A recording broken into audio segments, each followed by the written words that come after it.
Avoiding medical help during COVID-19 is a risk that can turn dangerous for those in need of care. I spoke with Dr. Southard of Saint Alphonsus on the importance of seeking treatment during the pandemic.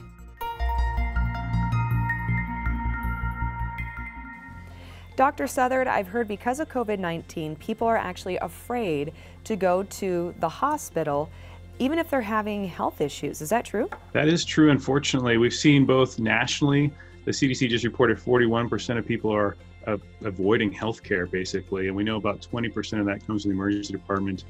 Unfortunately, locally, we've seen that as well. And we were down about 30% of our total volumes in March, April. We've come back up a little bit, but we're still down just in the emergency department. Wow, okay. But what if somebody's having a serious health concern, like potentially a heart attack? They should still come in. We can talk about that, but we know nationally that even people with heart attacks and strokes, those volumes went down. And it's really sad here in the Treasure Valley. We noticed that there was about a 50% increase over like March, April, May of out-of-hospital cardiac arrest. And what that means is preventable death. And so people are kind of staying at home waiting, to call the ambulance because they're scared to come in, et cetera. And unfortunately, when they call, it's a little too late. And so they're dying outside the hospital. And that's a direct correlation, just not necessarily because of COVID, but because people are scared of COVID. Okay, so then what do you say to those watching that are afraid to go to the hospital because of the fear of COVID-19? To be honest, there's really nothing to be scared of to come in and seek health care. In the emergency department, I can speak to that. We're very safe. We have a lot of procedures and protocols, and we've learned a lot over the last couple of months about how COVID spread. One thing I'm proud of our department is none of our providers have actually contacted COVID.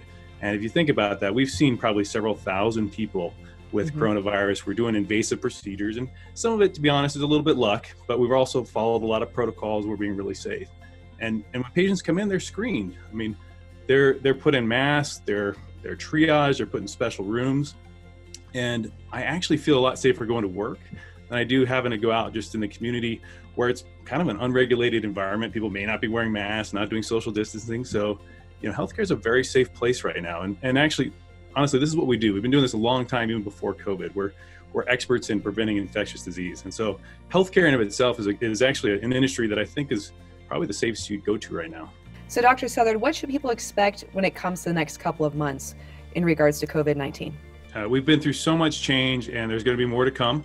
I think, not a political statement, but a reality. The first thing that's coming on board is people are going back to school.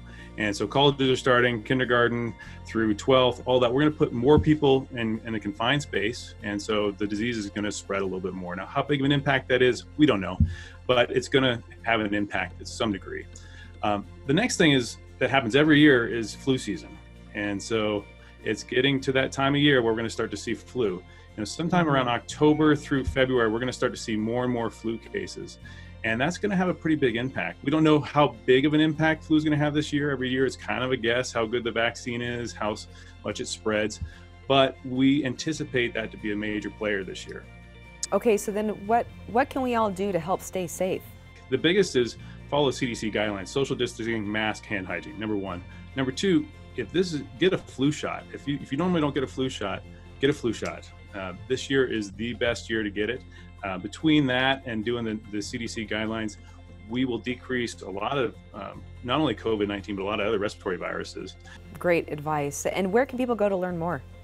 They can go to saintalphonsus.org, and they can also go to the CDC.